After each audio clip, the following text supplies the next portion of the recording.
Good afternoon. Thank you so much for coming. My name is Yolanda Jones. I'm Assistant Director for Electronic Information Services at Villanova Law Library. And I'm here to talk about a study that was done at Villanova in the law school clinics in the fall of 2004, where we tried to do a study of how people in the clinics were actually doing legal research. And of course, the reason why we did that was because we could maybe perhaps take some of that information and help to use it to provide better information services and also maybe create better information resources based upon that data. Now, we can make this a really short definition of context, I think. I have a lot of slides on it, and I can skim through those. Basically, what I kind of mean by context is, just kind of looking at the broader backgrounds that's kind of behind an object. Context is kind of a buzzword right now. Everybody wants to kind of, put things in context. But basically, in the information science world, it's not something that we have been really, kind of taught to really consider when we have people who are our patrons. We are supposed to just kind of show them databases, show them books. We teach them to use databases and books in class. They nod very, kindly at us as we, kind of say, oh yes, use this website or this database. But we never oftentimes ask people, well, how do you actually usually kind of, get this done? And how this kind of came up was that for the law school clinic, for example, I asked the reference librarians one day the question, which was basically like, okay, so have you actually seen any of our clinic students in the past semester? And only one reference librarian could recall it, and it was because they wanted to do a legislative history. So the question then became like, okay, so, what were they doing? Were they doing a lot of online searches? That's what I kind of assumed, but we kind of found out a little bit differently. But I guess if I'm actually going to get theoretical about this whole context thing, essentially, contextualization is something that has been going on, for really the last 50 years in research. Remember, like in the old days, I guess I'm kind of dating myself, there was everything kind of had to be quantified when you were doing a study. You had to have kind of regression analysis and what they call ethnographic research, where you were just kind of observing a situation and writing stories about that and interpreting that. That was kind of looked on with suspicion. And over the last 50 years, the ethnographic research that kind of takes into account more and more contextual information has really become more accepted, particularly in researching information technologies. And there are different people who, it really actually turns out to be like this deep philosophical issue, and people argue about what it is. And so some people say, well, traditionally, context can be seen, almost as kind of like a container, of the object. You have the object itself, and then it's in, something. And usually in the more traditional research, what you did was you examined the object, right? So if I wanted to examine, how people were doing research in the clinic, I would look at how they actually did their searches online, and I could maybe do like a study where I would just sit there and watch them, searching, or ask them about, well, what books did you do in the library? But if you look at the broader context, well, what's happening around all of that? And so I'm going to kind of skip my other little contextual slides there and just kind of get to the meat of what I actually did, which was ethnographic research. And what I did was actually went into the clinic.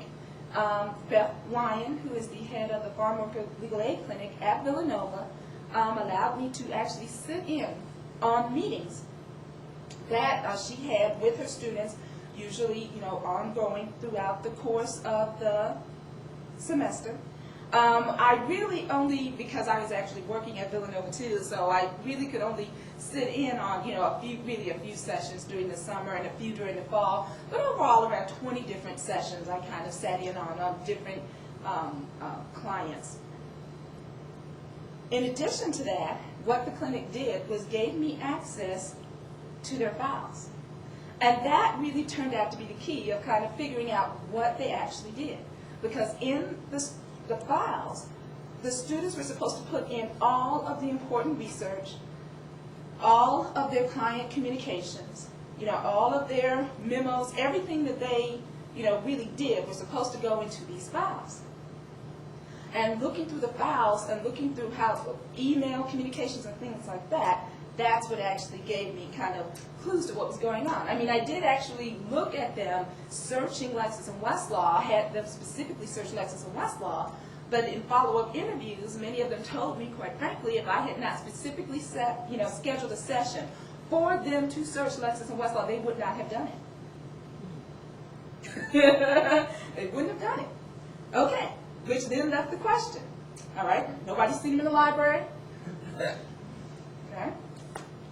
They're not doing that much searching on Lexis and Westlaw, because I went in through the research trails. They gave me permission, the students gave me permission to do that, and so just every so often I would just kind of look up their research trails, and I didn't do it perfectly, so I didn't get like a perfect capture of all the research that they did over that period of time, but I got enough to realize that, overall it didn't seem like they were actually doing that much searching. So what did, in fact, they do? Now this is where it's going to get interesting, because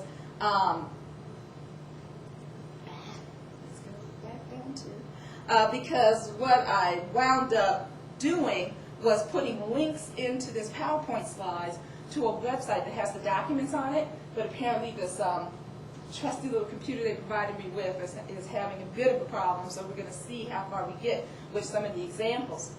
Now, of course, this is also where how little things can really trip you up, because I told the head of the clinic, well, of course, I can take out all the identifying information from the files. It's a client confidentiality issue if you actually try to show, the files that with people's names in there. And there were the pastors' names in there, their employers' names, their parents' names. I mean, all shot out throughout these documents. And so it has actually been a very lengthy and time-consuming process to do redaction on these various documents, to actually, try to use them.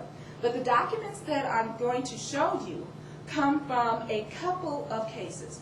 One, and I gave each client a letter. One was client A, who was a busy young man. He was an undocumented alien, and he got into trouble because he was in Florida, and he was staying with some friends, and stole something from the friend's house. I believe it was Ritalin or something like that. At least they say they stole Ritalin. To avoid going to juvenile hall, he lied about his age and said he was an adult. In fact, because he was undocumented, he had a fake ID that showed him as an adult. So no one really thought to ask him, was he really an adult? They, actually sentenced him to probation as an adult. He went back to Pennsylvania. But eventually, it caught up with him. Because once he was in Pennsylvania, he was at a high school party, 4 o'clock in the morning, a whole bunch of drunken kids, and the next thing you know, allegations of rape occur. Right? So they arrest him again, originally as a juvenile, and then they cross-reference his name in the database, find out that he, in fact, was actually had pled guilty in Florida as an adult. So they immediately transferred him into the adult system. Now that was pretty bad, because he really was actually a juvenile. He was actually 16, and not 18. But from immigration standpoint, it was a disaster, because if he had been a juvenile, these allegations would not be a crime of moral turpitude, which could get you booted from the country. If you are an adult, it can't. And so the clinic has basically for the last 3 years been enmeshed in like how to actually kind of get him to be declared to be a dependent, and also to prevent him from going down on any of these charges which could possibly be a crime of moral turpitude. The other client that I was going to show you some documents for was client D. Now, several issues were involved with this gentleman.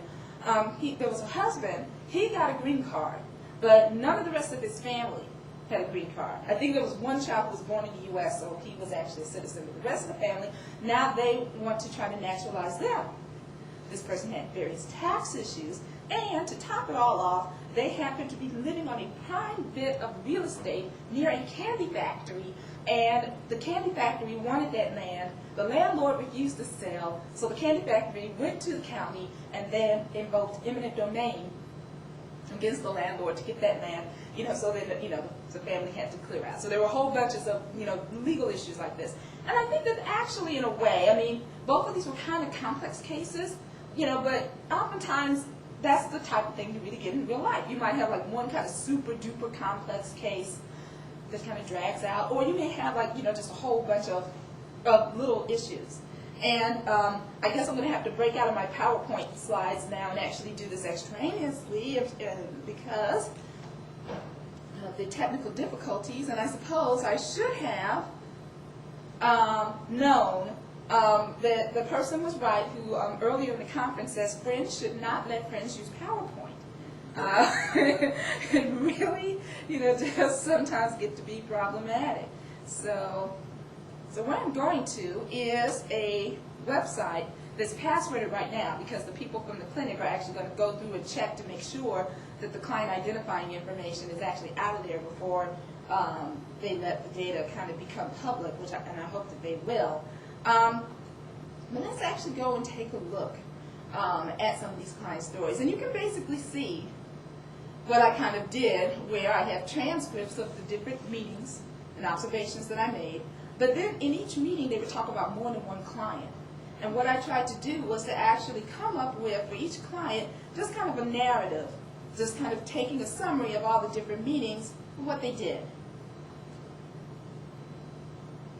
Now, essentially, sometimes they really did actually use what we might call more formal sources of information. In immigration, Kurzban's Immigration Law Sourcebook is a really great, kind of basic entry into that area. And in fact, I believe in almost every single meeting that I went to, the very first thing that the instructor told the students was, please look in this wonderful book that I have in my hand. And some of the students, I actually interviewed them later on. Some of them took to that foreign concept of looking at a book a little bit later than others. But this particular client A, the immigrant who had been accused of rape, his case has been going on for some years. And so actually, these are actually some of the documents that would have been in the files that the people would, from the summer and fall of 2004 would have had access to, from the research files. And they had copied, things like pages from, Kurzban's Immigration Law Sourcebook. Now, there is a problem with this. And it came up really during the follow-up interviews. Because basically what some of the students said was that every file in the clinic was regulated, except for the research file. So what tended to happen was that the student would come, and they would basically find pretty much like what's up on the screen, I believe, like just kind of like a mass of things with no documentation, no annotation, as far as what it was. And so then the students usually become frustrated, and they would actually kind of redo the search and retrace their steps. And in fact, in the research files, I actually found multiple copies of the same document as students from semester to semester redid the research through there, which was actually kind of interesting. The other thing I found in the documents were where they had put together things like emails. They had maybe copied emails. Let's see if we can get this to actually enlarge a little bit. Yeah. And so you can see the little job that I had actually kind of smudging out, scanning in emails and smudging out people's names. All very interesting. But they're saying like, professor from, such and such law school called, and sometimes one expert would refer to another expert. I never thought the National Geographic specials would be a source of information.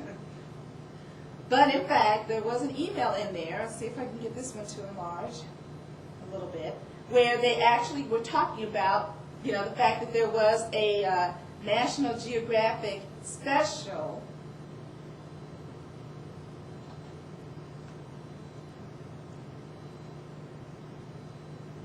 yes, Lisa Ling will be doing a special report for National Geographic Ultimate Explorer on the war next door, discussing, and then maybe we can like kind of, take this for future reference. So some of the types of information, sources that these kids were looking at, is much more informal, than anything that we're actually kind of, teaching them in first year legal research, or even in advanced legal research. There was, let me skip over to the client D story. It would have been so helpful to have a PowerPoint slides like that. But basically, and you can kind of see that the same type of material was also here.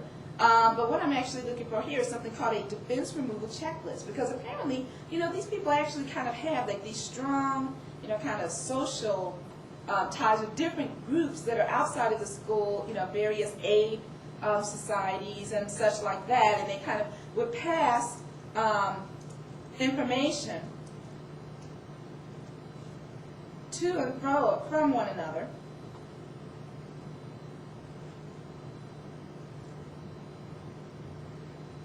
And so this is another type of information. I mean, there's nothing that's really published, but it's basically just kind of like this kind of quick and dirty, just kind of battle plan about like, well, if the INS, or what are they calling it now, the USCIS, the Citizenship Information Services, whatever, if they're trying to remove you from the country, then the next thing that you're supposed to do is try to get what they call cancellation of removal. And so I found, various documents of this, type, in the files as well. But as I said, I mean, it does seem like though that there were some books that they used, but the books they used were usually in like the actual confines of the clinic. The clinic itself had a little library. And so, and some of the students, they would say, oh, well, I'm going to go look in the library. And for the longest time, I thought they meant our library.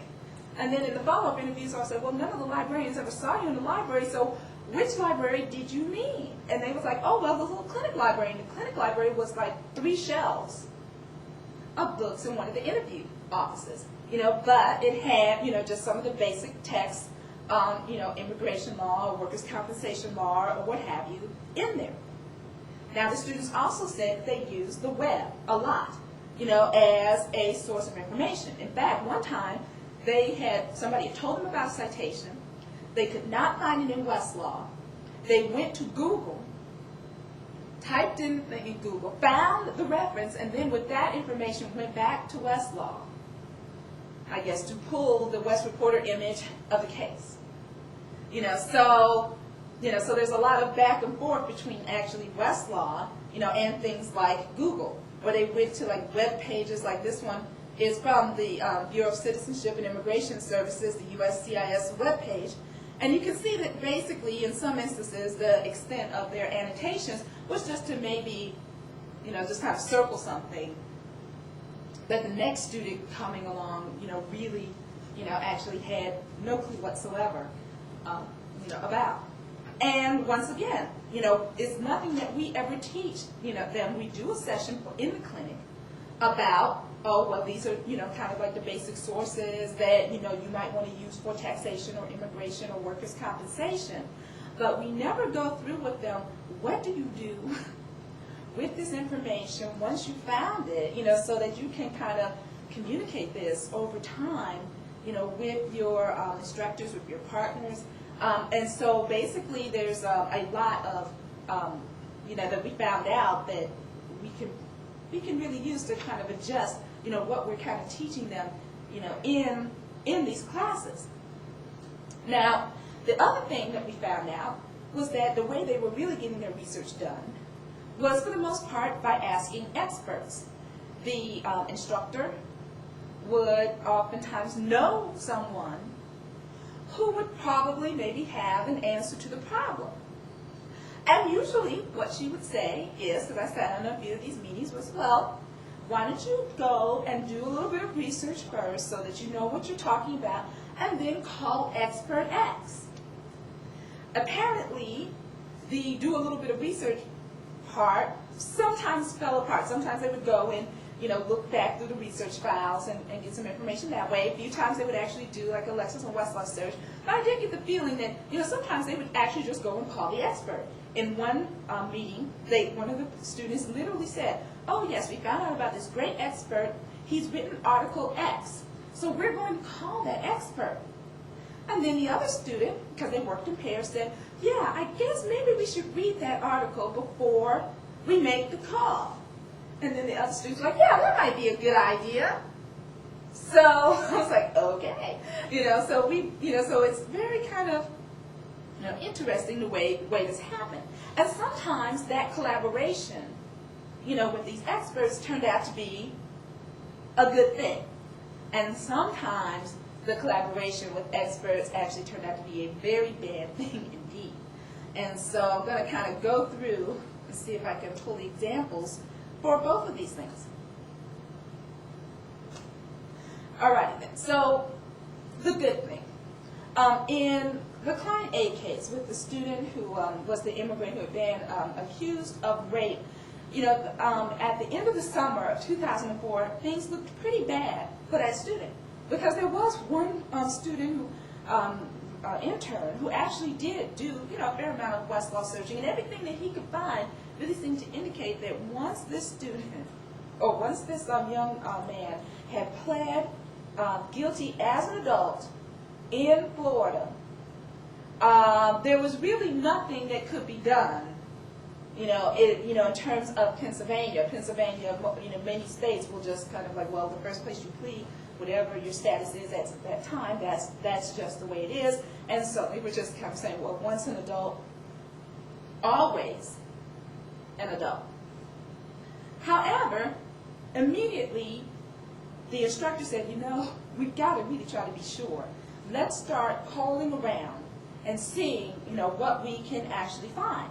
And so let me see if I can actually kind of find the email that went out. Good thing I have the dates down here. Too very bad, all right.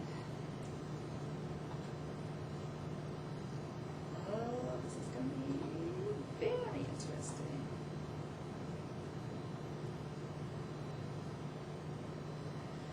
All right, and the key question here, this is actually somebody from the Philadelphia Public Defender's Office who was, I believe, not really connected with the case. But they suggested looking again at that Florida conviction and see if the conviction could be overturned if the court, did not, have jurisdiction because the person was a minor and they knew he was a minor. What really were the circumstances there? And that actually turned out to be the key to the whole thing. Because when the students, and the students actually went a couple of more months actually kind of researching, other options, that did not have anything to do with Florida. But I mean, they really didn't know how to, they were like, who got contact or whatever. But finally, when they called the Florida people told them, well, the public defender who worked with that particular student is no longer there. But they got the distinct impression that, in fact, they may not have really told the student or the client all of the ramifications of what pleading as an adult was about. I mean, they seemed like there were things in the note that clearly showed that that public defender knew that he had a fake green card, fake card, so he knew he was a juvenile, and he let him plead guilty as an adult, probably because he just didn't care, and did not inform him, of what the, ramifications of that might be. And based upon that, they were actually able to get the case overturned in Florida, which then made him a juvenile in Pennsylvania. Now, this was the type of thing where it would have been maybe hard to think about that from a book. I mean, and there were some other things that they were looking up, like, well, they wanted the juvenile client A to be made a dependent so that maybe they could get a special visa for him called like a special immigrant juvenile. And, even though he's now back in juvenile court, well, he's technically really delinquent. I mean, definitely with rape allegations, he's a delinquent child. And so they were trying to figure out, well, how come we can't have this person be declared a dependent child so that he qualifies for this special visa that would allow him to stay in the United States? Once again, I won't show you the example of that, but there once again emailing people finally turned up there was no written answer in any of the books. And so we actually have like various Westlaw, searches where, they actually kind of did, quite a bit of searches on things, but, nothing ever turned up, and it was the phone call that kind of made the difference. And it's that type of collaboration that we really don't usually tell students about, in the legal research classes. Sometimes there may not really be, an answer in print. Like, what do you do, after, you've kind of exhausted, like, all your print options. So that was the good collaboration. But then there's the bad type of collaboration that could happen when you basically don't do your homework, I guess. I mean, you just kind of say, well, let me just call this person, and then you just rely on what somebody says, and you have no clue. And for these people who were actually kind of novices, this was, very much in evidence in the client D case. And this was the case where the person had, various issues. He had tax issues, but mainly he really had just wanted to become naturalized. And in the summer, they actually thought that they had done everything they needed to do. He had actually gone to a hearing, and the judge had agreed, yes, he can stay in the United States.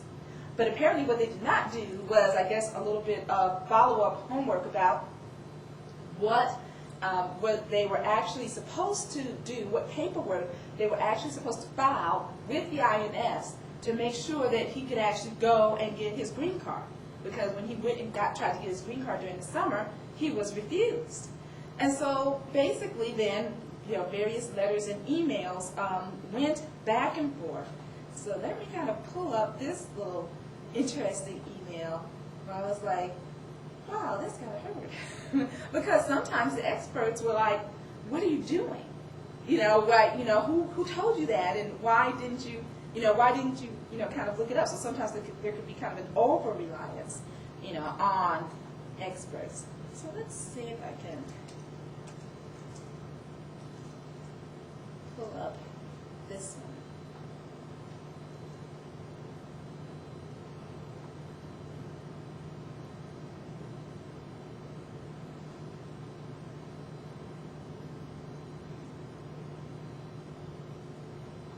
See if I can actually find the one where the person was actually rather rude.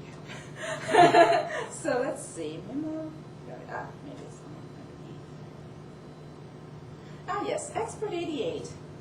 And I do mean 80. I'm at over 100 so far. I mean, there were 10 cases, and I'm at about 100 different, people that they call, at various point in times. But this was Expert 88. And he said, Expert 88 was a little rude at first.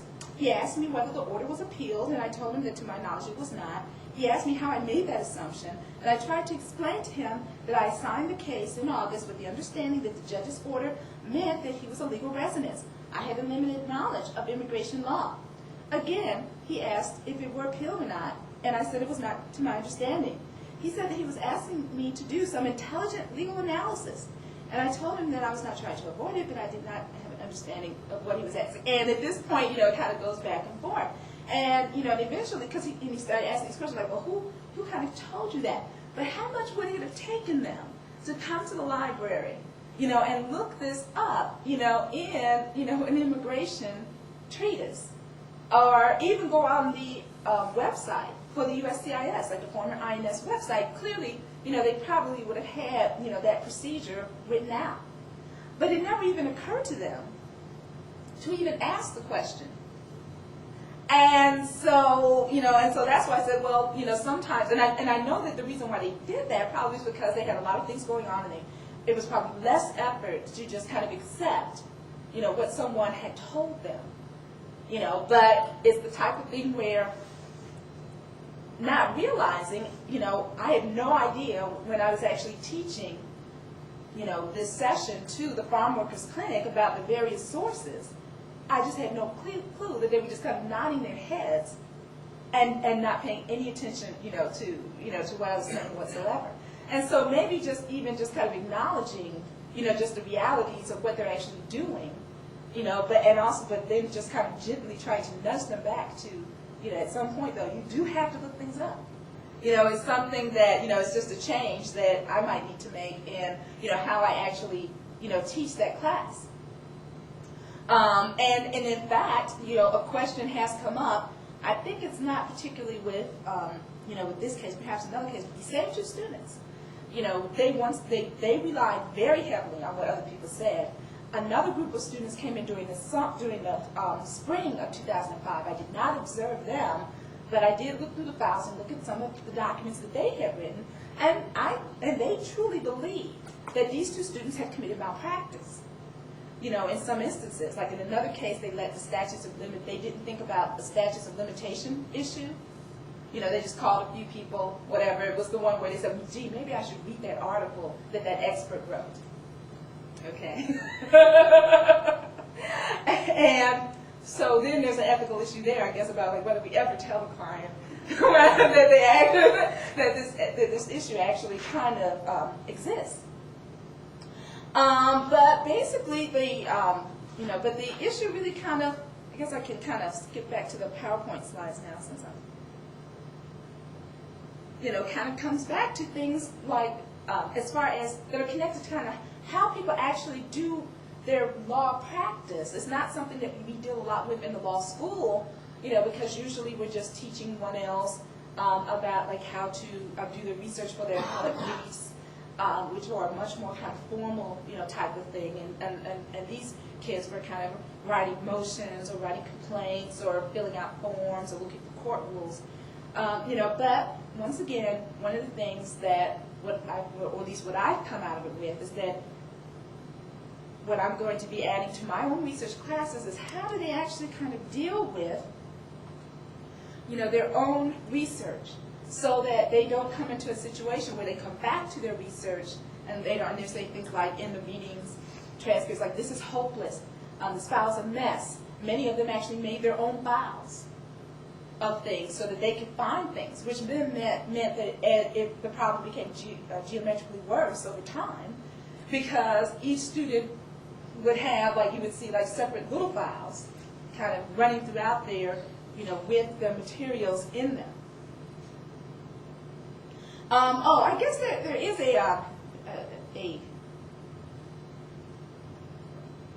an exception to that. I mean, sometimes extensive annotation did occur. And I guess I should actually try to pull that example, because it actually was somewhat interesting. I believe it was again for the client D case. So let's see if I can find Stephanie's article.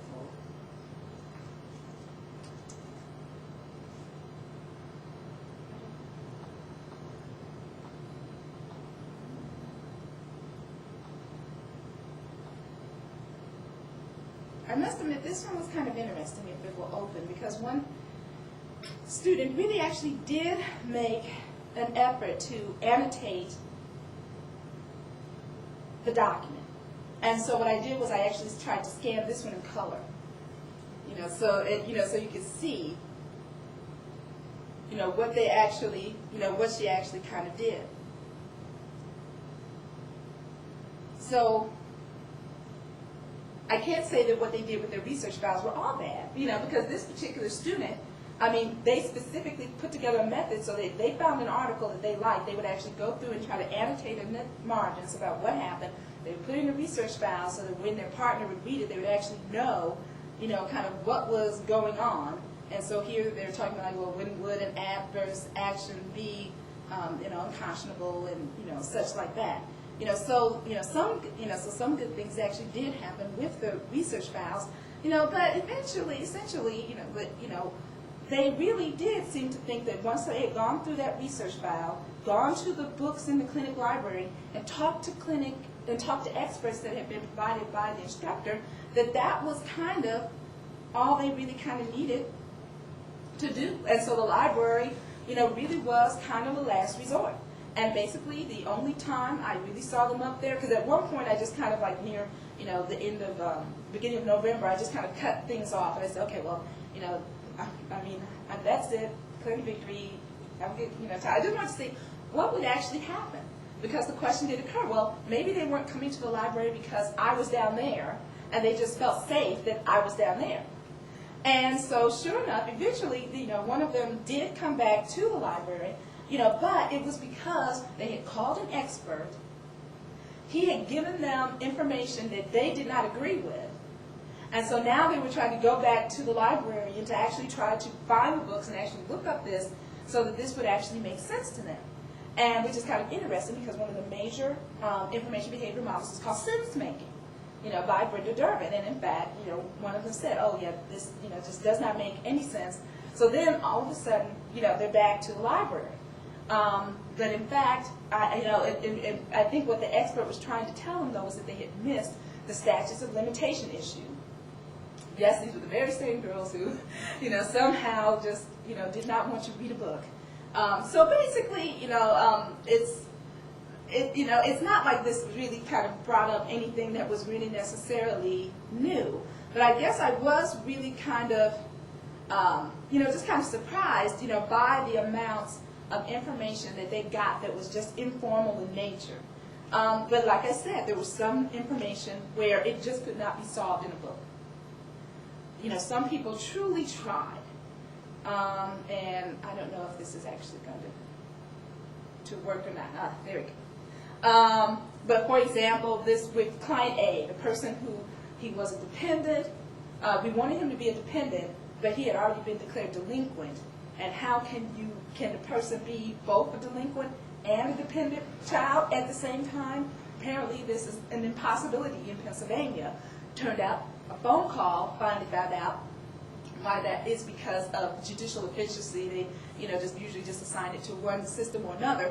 But, I'll say this person, they tried. I mean, they really did. You could just see them kind of going through source after source after source, And so sometimes you really, and I would, I think that this person did, probably about all that they could do, as far as online searching anyway. I mean, they looked in legal encyclopedias, it seems like, as well as some of the case files, as also in the Pennsylvania statutes, So, I mean, you could tell that, that there was a kind of a research process that was kind of going on there.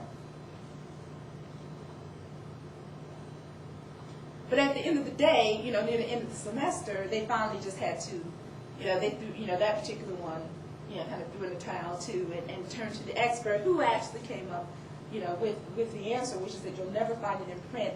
It's just something that is done. It's information that was kind of tacit information. It's, it's not even, formally published, information. And I just tried to open up. That email. Of course, once again, let me see. There we go.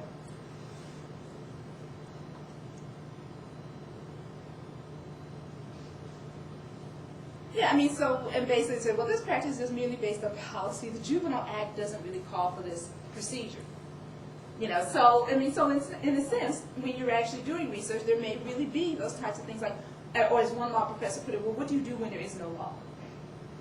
I mean, and that's when the kids actually have to kind of get creative. And so it's no, surprise, in one of the research class, we never give them anything where they get to this point. But I think what tends to happen is they may talk to their 2L and 3L colleagues and such that, they go off into the real world, and what they find out is that people are just kind of calling each other up, to get things done, and they said, hey, yeah, man, you won't have to touch those books once you, kind of get out of here. And so it's something that, we just kind of, I don't know whether, it's almost like a culture war at this point, whether we'll actually be able to truly combat that, I don't know. Now, the other thing that's interesting about what happened in the clinic was that really, essentially, every task, right, was delegated, right, by the instructor to the students. And when you think about like information behavior models, like if you guys have heard about things like sense making, or Bridget Durbin, or Contextual information process model, they don't usually talk about, well, what happens if it's like a group of people, right? Or what happens if something is delegated to another thing? And it's usually, it's from what I could tell from what I can remember from my career in law librarianship, I really haven't referred too much, back to some of those information behavior theories that I learned about in library school. It just seems like it just never seemed to apply. I don't think. I mean, there's nothing that I ever drew from them that really helped. And I think it's because, with the law, so many tasks are kind of delegated, and there's not a lot that actually that deals with that. But one thing I did notice was that if the students, really clearly have an idea of what research they were supposed to do, sometimes they could get really frustrated. And some of these meetings I actually videotaped. This one I'm really glad, I guess, I didn't videotape, because at the end of the session, when the students got mixed messages, from the professor about what they were supposed to do, and, when the professor was out of the room, the student actually threw a file, kicked the book or whatever, and then he was like, "Oh, I'm on tape, aren't I?" And I was like, "Oh no, I didn't tape that. I would have erased it even if I had. I think that would have been pretty cruel to just kind of replay somebody's very worst moment over and over and over again. That's kind of bad, but." But basically then what happened in the clinic, delegation was the starting point. It was just the backdrop of everything, which doesn't really get talked about in a lot of information behavior models. There was a lot of collaboration, a lot of kind of social activity going on. Another thing that doesn't get talked a lot about in information behavior models. A lot of what I'm calling it knowledge management activities. I don't know quite what to call it right now, but clearly that they're in a lot of instances, in, I guess, everyday life, you usually don't have kind of like these ongoing research problems where you have like these files of research that really needs to get managed. But that's something that kind of made what the clinic people were doing a little bit different. And eventually, if their backs were really against the wall, they would do what I call, the traditional library mediation. And so what the next stage in this study is actually going to be kind of like looking for information behavior models that kind of take some of this stuff into account. But I never would have actually seen some of this stuff if I had not taken a broader contextual approach, to studying what went on in the clinic, by sitting in on some of their meetings, by looking through the client files. And at first I only looked in the research file, because I thought, well, that's all I need to do.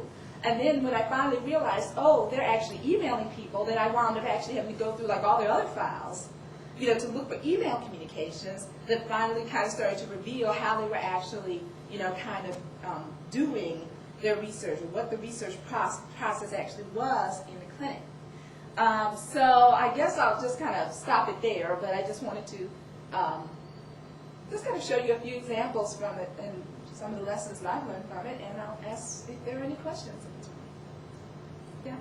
Is it, what in particular, is there anything in particular that you do? Do you teach legal research? Yes, I teach legal research. What have you learned from this that you carry in your classroom now that was different than before? Well, I think I'm going to talk more about things like listservs.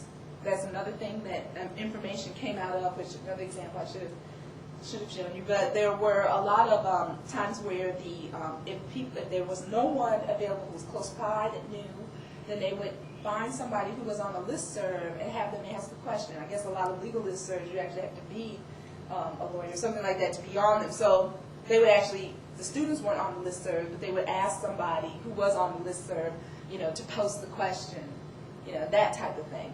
And it is in like some of the, like the legal research books, but it's, I guess I always just haven't had this traditional approach of, okay, well, there are these sources, and they're primary sources, and they're secondary sources, and if it didn't really kind of fall in that category, then, I really didn't, like I was at Google, that type of thing. And so I guess I'm a little bit more open to that type of thing now. I guess one example of that would be that whole Wikipedia thing. I don't know if you guys were at the keynote, opening keynote address where the person was talking about, well, it's not authoritative, would you trust something like the Wikipedia, you know, if you had to actually,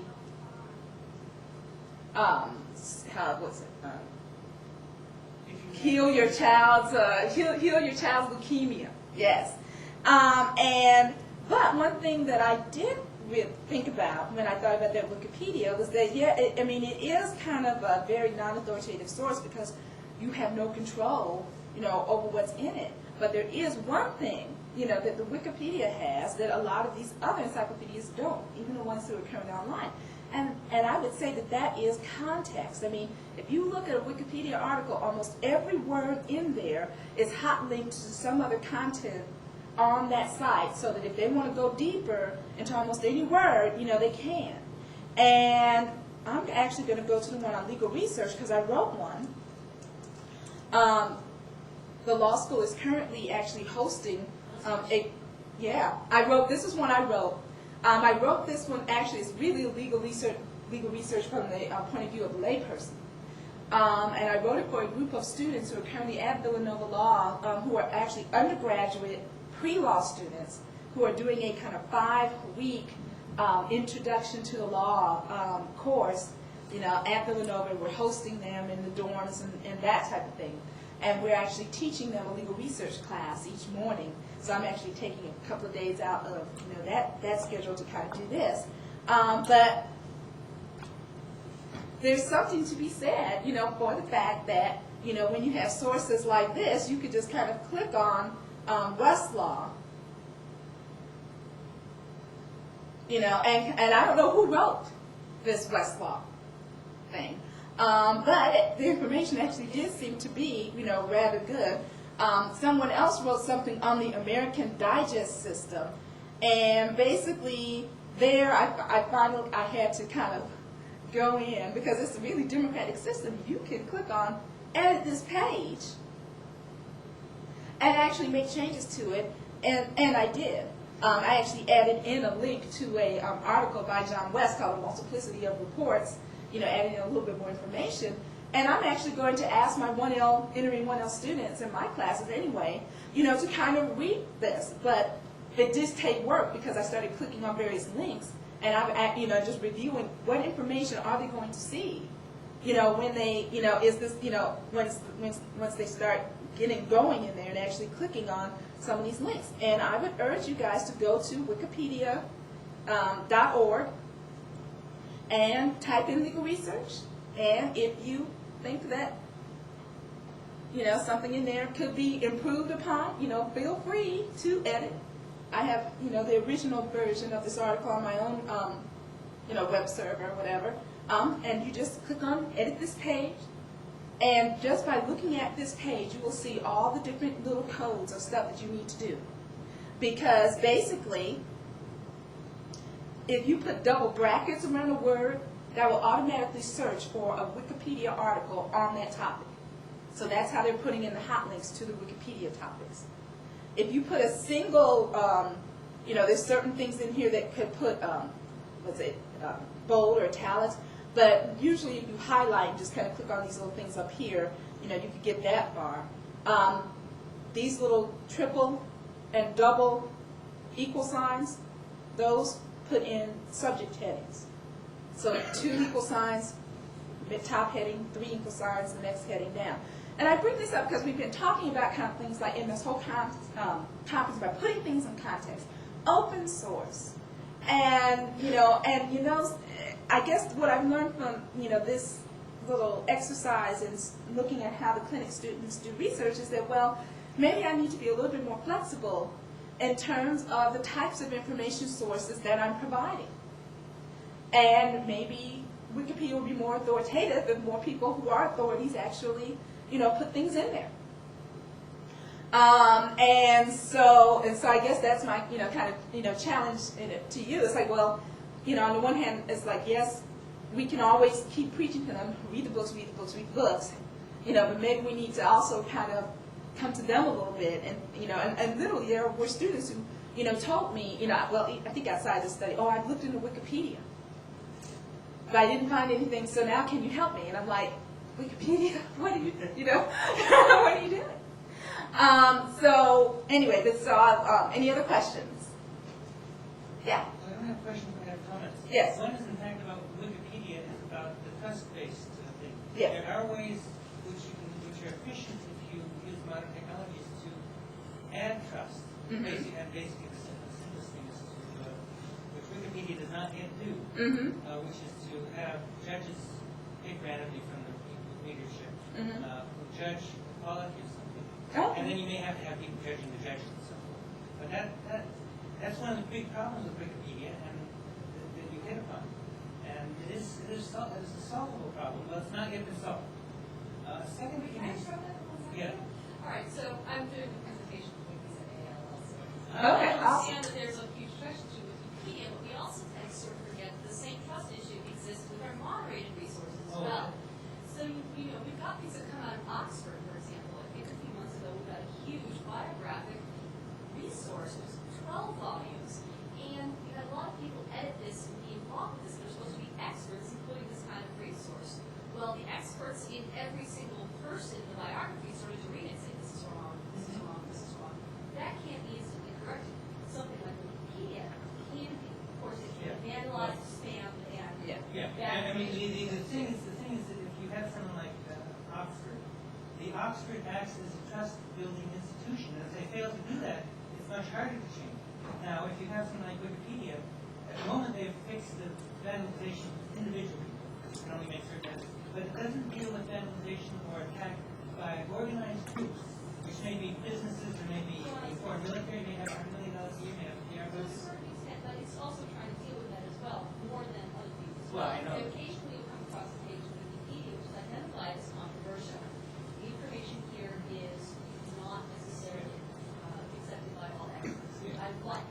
So again, it's now of how much trust you give. It's the same. Yeah, right? but All I mean, information and the thing about that, you're absolutely right. The thing is, with the modern technologies, you can do the trust, you can develop the trust much more easily, cheaply, and quickly than you could in the old days. I'm thinking like, you know, took the Encyclopedia Britannica, which is an encyclopedia when I started this trust. It took them a long time to develop a sense that they were a trustworthy encyclopedia and that they would be picking the people right. And people still refer to 1910 edition. And there's a nice question as to whether you think the Great Soviet Encyclopedia is trustworthy. You know, they're very Yeah. I mean, it really is a big problem. Now, the way that I solve this problem is like, well, actually, someone emailed me from Wikipedia. Like within a day of when I wrote this article, they emailed me and said, can you cite your source, right, for this article? And so I actually put the original copy on my web server, and I put a little line down there that said the original version of this article may be found at right. blog. There are other sources they may want too, and that's another reason I'm not going to tell you Wikipedia is like the grandest thing in the whole wide world. No, I'm just saying it's a technical issue. But It's not an issue. it also often Wikipedia provides sites to things, and I find if I'm confused with something, I can go to Wikipedia and get some information that I often find is wrong. After I go to the sites it recommends and the sites I pick up from there to get more information. So it's another thing we'll have to inform our students and others doing research is don't stop there. Right, and that's really what happened with the clinic. I mean, so a lot of social contacts, wonderful, but you can't stop there. You can't just take someone's word, you know, for it, particularly if you're just a beginner. Yeah, and one of the next things I want to say is that you talk about students' dependence on experts. It reminds me of a study Xerox did many years ago, probably decades ago, on how people learn to use Xerox machines. And in fact, what they did was people using it would get advice from local experts, which were usually the secretaries sitting nearby. Mm-hmm. And it turned out that some of the secretaries ended up doing more important work, as it were, for the company, telling people how to use this new than whatever else they were doing. But nobody recognized that until the anthropologists. Oh, I think I may have actually seen that. Yeah, it rings a bell. That's So. something I've heard about. And the third one is you said that many of the students don't explain the records they keep, the documentation. Mm-hmm. That reminds me very much of programmers for whom their source is the source code, who don't write documentation. Oh, yes. It's a similar human habit, Mm-hmm. and it again has to be taught and dealt with. And it's fascinating. I mean, because I'm not in the legal world, and it's fascinating to hear these things that reflect exactly what other people experience. All right. Well, thank you so much for coming, and I really do appreciate it. Starting at 4 o'clock slot. Yeah, that's a tough